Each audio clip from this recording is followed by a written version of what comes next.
12월 15일 실시하는 시도 체육회장 선거에 출마하는 후보자는 선거일 전일인 14일까지 선거운동을 할 수 있습니다. 선거운동은 후보자만 할 수 있고 선거사무소나 선거사무원은 둘 수 없으니 주의해야 합니다. 선거관리위원회가 지방체육회장 선거일에 실시하는 소견 발표회와 관련해 위법 행위에 대한 예방 단속 활동을 강화합니다. 선관위는 돈 선거를 차단하고 허위사실 공표나 후보자 비방 발언 등을 철저하게 단속할 예정입니다. 선거관리위원회가 2022년 지방체육회장 선거와 관련해 특집 페이지를 구축해 운영하고 있습니다. 지방체육회장 선거 특집 페이지는 유권자의 참여와 관심을 유도하고 이용자의 편의성과 접근성을 높이기 위해 마련됐습니다.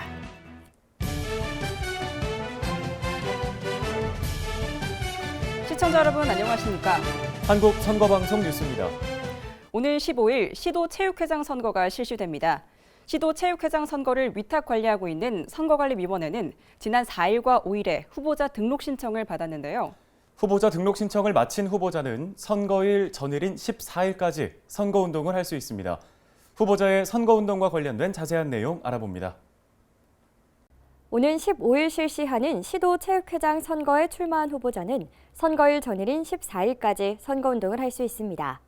시도체육회장 선거의 선거운동은 후보자만 할 수 있고 선거사무소나 선거사무원을 둘 수 없습니다. 또 선거운동을 목적으로 하는 후보자나 선거인을 대상으로 매수행위나 이해유도 행위를 할 수 없고 후보자, 후보자의 배우자, 후보자가 속한 기관, 단체, 시설은 선거 관련 여부를 불문하고 선거인이나 그 가족에게 금품 등을 제공하는 행위를 할 수 없습니다. 후보자가 할 수 있는 선거운동 방법을 살펴보면 먼저 후보자는 오전 7시부터 오후 10시까지 송수화자 간 직접 통화하는 방식의 전화나 문자 메시지로 선거운동을 할 수 있습니다. 체육회가 개설해 운영하는 홈페이지나 전자우편, 후보자의 SNS 계정을 통한 선거운동은 시간 제한 없이 가능한데 제3자가 후보자의 SNS에 게시된 선거운동 게시글을 다른 사람에게 공유하는 행위는 할 수 없으니 주의해야 합니다. 후보자는 종류나 규격에 관계없이 위도시나 어깨띠를 착용하고 선거운동을 할 수 있고 공개된 장소나 체육시설에서 선거인에게 규격 9곱하기5cm 이내의 명함을 직접 주거나 지지를 호소할 수 있습니다. 다만 병원이나 종교시설, 극장 안, 체육회 사무실 안, 경기나 훈련 시간 중인 체육시설에서는 명함을 직접 주거나 지지를 호소할 수 없습니다. 후보자는 체육회 선거운영위원회가 정책토론회를 개최하기로 결정한 경우 정책토론회에 참석할 수 있으며 선거일에는 투표소에서 10분 범위에서 자신의 소견을 발표할 수 있습니다. 한편 중앙선거관리위원회는 후보자와 선거인에 대한 매수행위, 후보자와 그 가족에 대한 허위사실 공표 및 비방, 체육회 임직원의 지위를 이용한 선거운동, 후보자의 정당 등 표방 행위를 중점 단속할 예정이라고 밝혔습니다. 금품이나 음식물 등을 제공받은 사람에게는 금액 또는 가액의 10배 이상 50배 이하에 해당하는 과태료를 부과하되 자수한 사람에게는 과태료 부과 면제를 적극 적용할 예정이고 신고자에게는 최대 2천만 원의 포상금이 지급됩니다. 선거관리위원회는 오는 15일과 22일 각각 실시하는 시도 및 구시군 체육회장 선거를 위탁받아 관리하고 있습니다. 지방체육회장 선거일에는 후보자 소견 발표 후 현장 투표를 실시하는데요. 이와 관련해 선거관리위원회가 소견 발표회 위법 행위 예방 단속 활동에 나서기로 했습니다. 관련 소식 전해드립니다. 선거관리위원회가 오는 15일과 22일 지방체육회장 선거 선거일에 실시하는 소견 발표회와 관련해 위법 행위에 대한 예방 단속 활동에 나섭니다. 선거관리위원회는 선거인에 대한 금품이나 향응, 교통편의 제공 등 돈 선거를 차단하고 허위사실 공표나 후보자 비방 발언 등을 철저하게 체증할 방침입니다. 또 소견 발표회장 내 외부에서 불법 인쇄물이나 시설물 등을 배부하거나 게시하는 행위, 후보자 지지 행위 등의 불법 선거운동을 단속합니다. 지방체육회장 선거 후보자는 소견 발표회 장소로 이동하는 중에 평소 친교 지면이 있는 선거인을 만났을 경우 단순히 악수나 말로써 인사나 의례적인 덕담 등을 나누는 행위는 할 수 있고 소견 발표 시간에 기호와 성명 등이 표시된 위옷, 어깨띠를 착용하거나 부착할 수 있습니다. 선거관리위원회는 후보자가 자신의 소견 발표 시간이 아닌 때에 소견 발표회장에서 직접적으로 지시를 호소하거나 허위사실이나 비방에 해당하는 발언을 하거나 소견 발표장에서 특정 후보자를 지지하거나 추천하거나 반대하는 시설물, 인쇄물, 그 밖의 선전물을 설치, 게시, 첩부할 수 없으니 주의해야 한다고 전했습니다. 12월 15일에는 시도 체육회장 선거가, 22일에는 구시군 체육회장 선거가 열리는데 선거관리위원회가 선거 사무를 위탁 관리하고 있습니다. 이와 관련해 선거관리위원회는 2022년 지방체육회장 선거 특집 페이지를 개설해 운영하고 있다는 소식입니다. 자세한 내용 알아봅니다. 중앙선거관리위원회가 대한체육회와 함께 2022년 지방체육회장 선거 특집 페이지를 구축해 운영하고 있습니다. 2022년 지방체육회장 선거 특집 페이지는 15일 실시하는 시도체육회장 선거와 22일 실시하는 구시군 체육회장 선거에 대한 유권자의 관심과 참여를 유도하고 이용자의 편의성과 접근성을 높이기 위해서 마련됐습니다. 2022년 지방체육회장 선거 특집 페이지에는 선거 일정, 선거 개요, 금지 사항, 선거 Q&A, 위반 행위 신고 등 후보자와 유권자가 꼭 알아야 할 주요 정보와 함께 시도 체육회장 선거와 구시군 체육회장 선거와 관련된 후보자 정보, 투표소, 투개표 등의 정보가 실려 있으며 대한체육회 홈페이지에서도 들어갈 수 있습니다.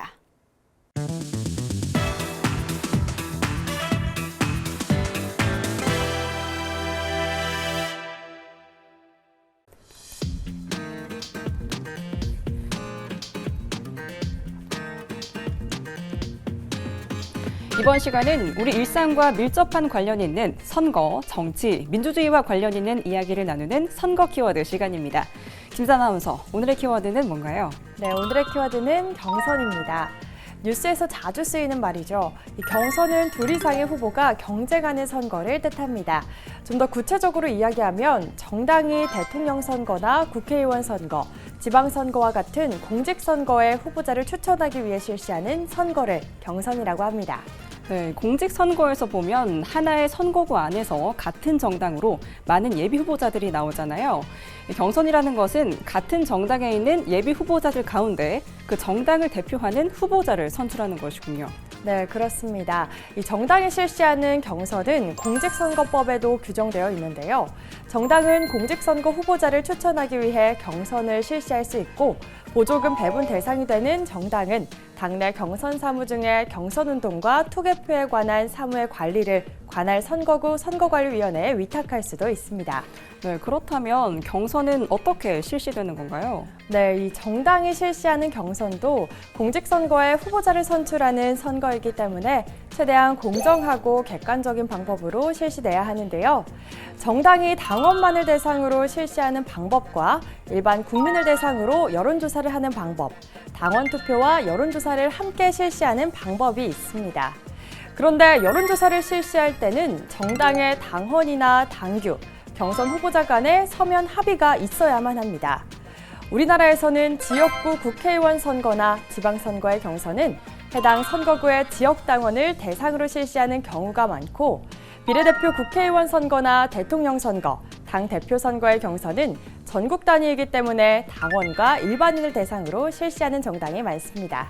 네, 정당의 후보자를 선출하는 건데 일반인을 대상으로도 여론조사를 실시한다고요? 이거 잘 이해가 안 되는데요. 그 개념을 알기 위해서는 먼저 오픈 프라이머리에 대해 설명해야 할 것 같아요. 최영 아나운서는 오픈 프라이머리라는 말을 알고 있나요? 글쎄요, 들어본 적은 없는데 오픈 프라이머리가 경선과 관련이 있는 단어인가요? 네, 이 오픈 프라이머리는 미국에서 유래했는데요. 말 그대로 열린 경선이란 뜻으로 정당에서 경선을 치르는 방식 중 하나입니다. 공직 후보를 선출할 때 일반 국민이 직접 참여해 선출하는 방식으로 투표자가 자신의 소속 정당을 밝히지 않고 투표하는 겁니다. 이 오픈 프라이머리는 막강한 권력을 가진 정치인에 의해 좌우되는 정당의 폐해를 줄이고 보다 개방적으로 진행하여 정치 세력의 영향력을 줄이는 대신 국민의 영향력을 높이기 위해 생겨났습니다. 우리말로는 개방형 경선제, 국민형 경선제, 완전 국민 경선제로도 불립니다.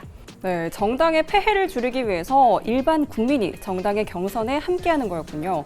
장점이 많은 제도네요. 네, 오픈 프라이머리는 국민의 선거 참여 기회를 확대해 참여 민주주의를 실현할 수 있다는 장점이 있습니다. 또 당의 정체성만을 강조하는 대의원이나 당원보다는 국민 여론을 수렴하고 상대 정당과의 본선거에서 당선 가능성을 높일 수도 있죠. 국민의 신뢰를 얻고 대중적인 지지 기반을 넓힐 수 있습니다. 네, 하지만 일반 국민의 의사가 강하다 보니 정작 당원들의 의사는 제대로 반영되지 않을 수도 있잖아요. 네, 일반 국민을 대상으로 진행하다 보니 정당 정치나 당원의 존재 의미가 약하다는 것이 단점입니다. 또 신인 정치인보다 인지도가 높은 기성 정치인의 현역 프리미엄이 공고해질 수도 있고 타 정당에서 경쟁력 약한 후보를 찍는 역선택을 하거나 조직 동원을 하는 금품 선거의 우려도 있습니다. 네, 그래서 우리나라 경선에서는 당원과 일반 국민이 함께하는 이 절충안이 사용되는 건가요? 네, 현재 각 정당은 경선에서 당원 투표와 국민 여론조사를 함께 사용하고 있습니다. 그런데 앞서 여론조사를 실시할 때는 당헌이나 당규 등으로 규정해야 한다고 했잖아요. 그래서 당원과 일반 국민의 비율을 어떻게 정해야 하는지 갑론을박이 이어지고 있습니다. 하긴 비율을 정하는 일이 쉽지만은 않을 것 같아요. 네, 이 공직선거 후보자 경선에서도 문제가 되어 왔지만 최근에는 특히 정당 대표 경선에서 이 비율 문제가 도드라지고 있습니다. 현재 전당대회에서 당원 투표와 여론조사를 동시에 실시하는 정당이 많은데 정당의 대표를 뽑는 경선이기 때문에 굳이 일반 국민의 의사인 여론조사를 반영할 필요가 없다는 목소리도 나오고 있습니다. 당원의 의사를 정확하게 전달하기 위해서라도 당원 비중을 100%로 해야 한다는 의견도 있습니다. 네, 정당 경선에서 당원 비중이 어떻게 바뀌는지 이제는 관심 있게 지켜볼 수 있을 것 같네요. 그런데 당대표 경선에서 A 후보자가 컷 오프됐다는 뉴스를 본 적이 있어요. 이건 어떤 상황을 말하는 건가요? 네, 컷 오픈을 쉽게 말하면 예비 경선을 말하는 겁니다. 경선에 출마한 후보자가 많다면 정당은 당헌이나 당규에서 정한 방법으로 예비 경선과 본 경선을 나누어 실시합니다. 예를 들면 경선에 8명의 후보자가 나왔다면 예비 경선에서 본 경선에 갈 5명의 후보자를 먼저 선출하고 본 경선에서 최종 후보자를 선출하는 겁니다. 그렇군요. 하나 더 궁금한 게 있습니다. 여러 명이 정당의 경선 후보자가 되잖아요. 만약 경선에서 탈락했다면 그 사람은 공직선거 후보자가 될 수 있나요? 네, 아쉽지만 이 정당의 공직선거 후보자 추천을 위한 경선에서 탈락한 사람은 해당 선거의 같은 선거구에 후보자로 등록할 수 없습니다. 하지만 선출된 후보자가 사퇴나 사망, 피선거권 상실, 당적의 이탈, 변경 등으로 자격을 상실했을 때에는 같은 선거구의 후보자로 등록할 수 있습니다. 네, 오늘은 경선에 대해서 알아봤습니다. 각 정당이 당원이나 국민의 의견을 최대한 수렴하기 위해서 경선을 실시하고 있는데요. 이 경선에도 많은 분들이 관심을 가지셔서 보다 적극적으로 정치에 참여할 수 있으면 좋겠습니다. 오늘도 고생 많이 하셨습니다. 감사합니다. 네, 지금까지 선거 키워드였습니다. 중앙선거관리위원회가 대한민국 선거사 제8집과 대한민국 정당사 제7집을 발간해 배포했습니다. 우리나라의 선거 역사와 민주정치의 발전 과정이 담긴 대한민국 선거사 제8집에는 2002년 제16대 대통령 선거를 통해 당선된 노무현 대통령의 임기인 2003년 2월부터 2008년 2월까지 참여정부 시기의 선거제도와 선거운동의 변화, 선거관리 과정 등 선거 전반의 기록을 담고 있습니다. 대한민국 정당사 제7집에는 2003년 2월부터 2008년 2월까지 참여정부 시기에 총 56개 정당의 결성, 변화, 소멸 등 정당의 다양한 정치 활동을 담고 있습니다. 대한민국 선거사 제8집과 대한민국 정당사 제7집은 중앙선거관리위원회 선거정보도서관에서 원문으로 만날 수 있습니다. 충청북도 선거관리위원회는 지난 1일 흥덕고등학교 3학년 학생 60여 명을 초청해 새내기 유권자 교실 프로그램을 운영했습니다. 새내기 유권자 교실은 18세 새내기 유권자의 올바른 주권 행사를 위한 민주 시민교육 과정으로 선거관리위원회의 조직과 역할, 선거연수원 초빙교수 특강, 선거체험관 견학 등으로 진행됐습니다. 연수에 참여한 학생들은 수능이 끝난 시점에서 마음의 여유를 가지고 새내기 유권자의 권리와 의무를 되새겨보는 뜻깊은 시간을 가졌습니다.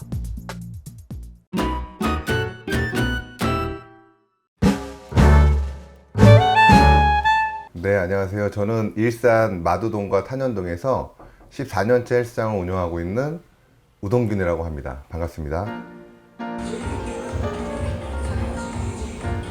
광배근으로 팔에 최대한 힘 빼시고 그렇죠.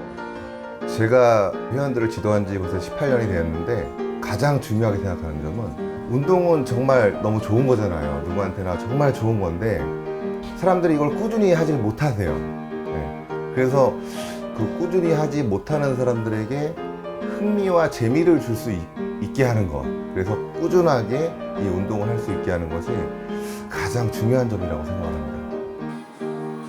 요새 많은 분들이 디스크나 무릎 관절이 안 좋아서 혹은 무기력해서 헬스장을 찾아오시는 분들이 많습니다. 집 밖에 횡단보도 하나 건너서 어딜 나가는 것조차도 힘들어 하시는 분들이 많은데 그런 분들과 함께 운동을 해서 이렇게 활력을 찾으셔서 여러 취미 활동들을 하시고 이렇게 더 활력 있는 인생을 사시는 걸 봤을 때 굉장히 강한 보람을 느낍니다.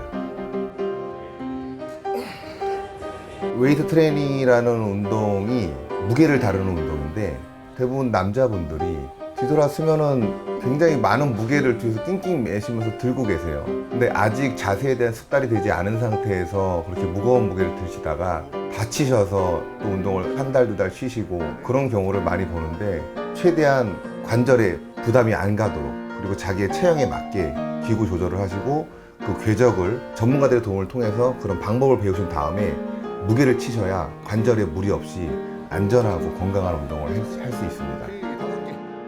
아, 잘하셨습니다. 오케이, 베리고. 우리나라는 의료보험 체계가 되게 잘 돼 있어서 아픈 사람들에 대한 치료를 굉장히 잘 받을 수 있는 제도가 잘 돼 있는데 선진국 같은 경우는 아프기 이전에 건강할 수 있도록 생활체육을 장려하는 정책이 되게 잘 돼 있다고 들었습니다. 우리가 헬스도 큰돈 들이지 않고 나라의 국가의 도움을 받아서 사람들이 손쉽게 생활체육에 접근할 수 있다면 아픈 국민이 좀 적어지지 않을까, 건강해지지 않을까, 국민이. 그런 것들을 좀 희망해 봅니다.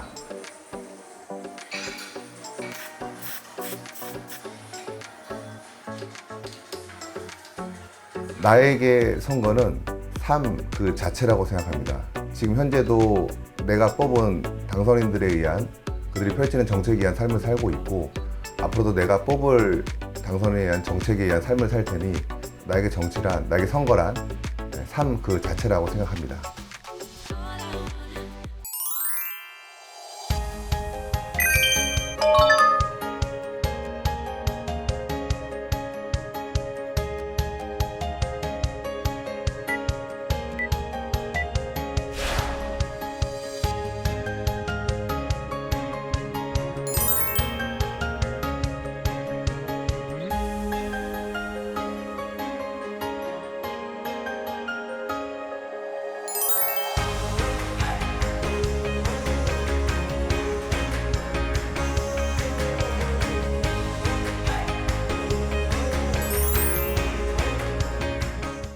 오늘 한국선거방송 뉴스는 여기까지입니다. 시청해주신 여러분 고맙습니다.